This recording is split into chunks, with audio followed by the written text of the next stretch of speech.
Bypass थाना अंतर्गत 22 तारीख को एक जानकारी प्राप्त हुई थी कि एक बच्ची की डेड बॉडी मिली है।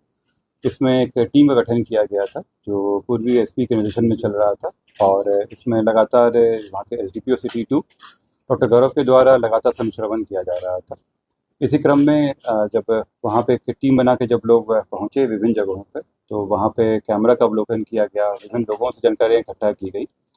इसमें पाया गया कि बच्ची जो थी वो सुबह में दूध देने के लिए एक जगह गई, घर से निकली और दूध देने के बाद फिर उसके बारे में पता नहीं चला और रात में उसकी गायब होने की बात आई और फिर उसकी डेड बॉडी एक कंबल में लपटी हुई मिली।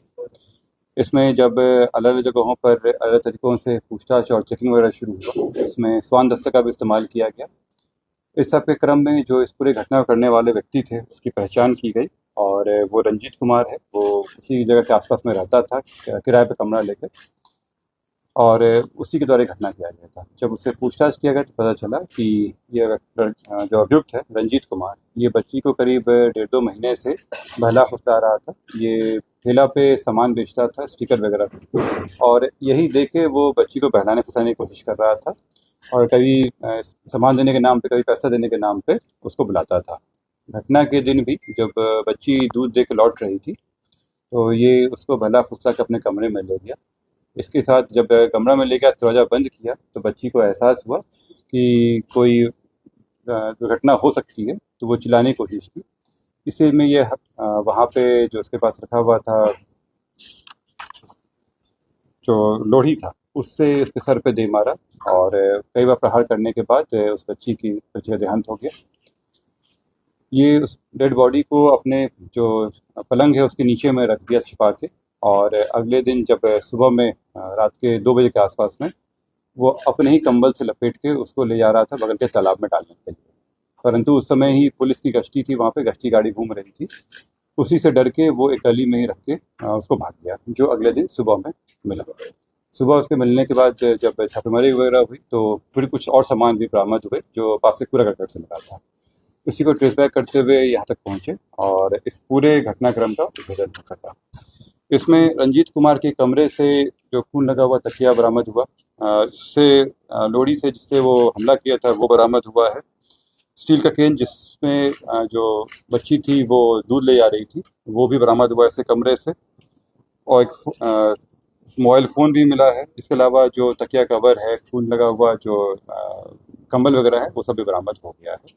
रंजीत कुमार के द्वारा भी कंफर्म कर लिया गया है और इसमें फिर एफएसएल के द्वारा जो चीज़ें इकट्ठा की गई थी, उनके जो चीटे वगैरह थे, उसका मैच करा के आगे इसमें कार्रवाई की जाएगी। कि इसमें कई थानों की टीम लगी थी जो बहुत ही सराहनीय था और इसी कारण से मात्र 3 दिन के अंदर में उद्भेदन भी कर लिया गया और अभियुक्त की गिरफ्तारी भी कर ली गई है।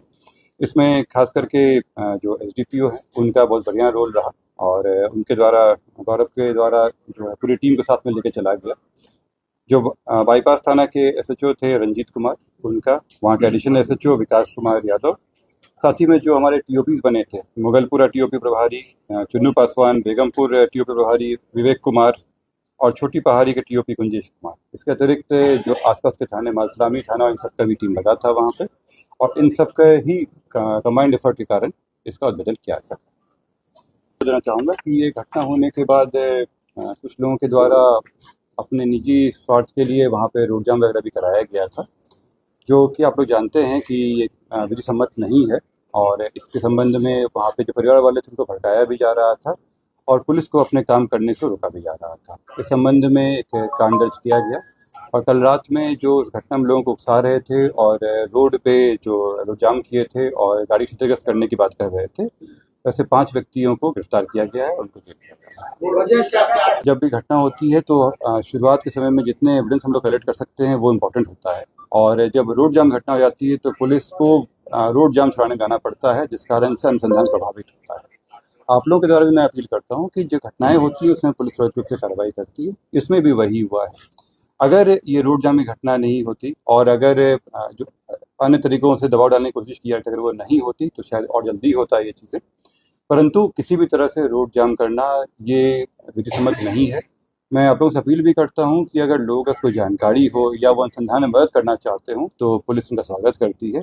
परंतु इस तरह के कार्य नहीं करें। पुलिस संवेदनशील है और इस सब मामलों में जल्द ही गिरफ्तारी होती है। हत्या का वजह में जो ये व्यक्ति थे ये उसको प्रलोभन देके अपने कमरे में ले आना चाह रहे थे और चाह रहे थे कि अनैतिक कार्य करना, और इसी में जब वो घबराई हल्ला की तो उसमें उनके द्वारा प्रहार किया गया। जिस तरह से डेड बॉडी मिला था और उसके बाद जो कुछ कपड़े मिले थे, तो हम लोग आसपास के पूरे क्षेत्र को कार्डन करके वहाँ पर चेकिंग कर रहे थे। उसी क्रम में जो जानकारियाँ प्राप्त हुई उसमें ही इस व्यक्ति को पकड़ाया गया है। जो अभियुक्त होता है वो कोशिश करता ही है वो बचने का, परंतु कोई ना कोई सबूत छोड़ के जाता ही है और पुलिस के अपने एक्सपीरियंस और उसके आधार पे वो जो अभियुक्त है उसको पकड़ लेती है। देखिए जो भी होते हैं हर एक चीज़ लीड मिला के होता है। जो डेड बॉडी वहाँ पे मिला था, जिस कंडीशन में मिला था, उससे ही लग रहा था कि आसपास के क्षेत्र का होगा, और जिस तरह से बच्ची गायब हुई थी और वहाँ पे पूरी कार्रवाई चल रही थी, कुछ सामान मिल रहा था, उससे ही एक आइडिया लग गया था कि आसपास के क्षेत्र ये ठेला पे सामान बेचते हैं, स्टिकर और की रिंग वगैरह बेचते हैं, और अबाउट 39 ईयर्स के आसपास है। 39 नहीं, अपराध की रिकॉर्ड चौथा में चलने वाला है। हाँ, बच्ची नहीं रंजीत क्या नहीं, बगल के घर में चली जाती थी और लौटते क्रम में रंजीत से इसकी दोस्ती हो चुकी थी, क्योंकि वो उसको बार बार प्रलोभन के रूप में स्टिकर वगैरह देता था। तो दूध देने के बाद वो कंटेनर के साथ में वो लौट रही थी और फिर ये प्रलोभन देकर अपने कमरे में ले गया। अभी तक जो आया है वो पोस्टमार्टम का रिपोर्ट के लिए हम लोग वेट कर रहे हैं। जैसे वो आता है उससे हम कंफर्म करेंगे। मैंने बताया कि वहाँ पे जिस से हमला किया गया था वो हथियार मिला, उसमें खून लगा हुआ है, तकिया जिसमें भारी मात्रा में खून वगैरह मिला, कंबल और जो दीवार पे खून के छींटे वगैरह मिले। डॉग स्क्वाड उसमें मैंने बताया कि पहले जो गली में कंबल में लिपटा हुआ शव मिला था और उसके बाद बगल के पूरे क्षेत्र है वहाँ पे अलग सामान मिल रहे थे हम लोगों को, और इसमें डॉग स्क्वाड एफएसएल की टीम के द्वारा ही लगातार उन चीज़ों को विश्लेषण किया जा रहा था और डॉग स्क्वाड का भी काफ़ी हेल्प मिला हम लोगों को आइडेंटिफाई करने में। सर सुबह में ही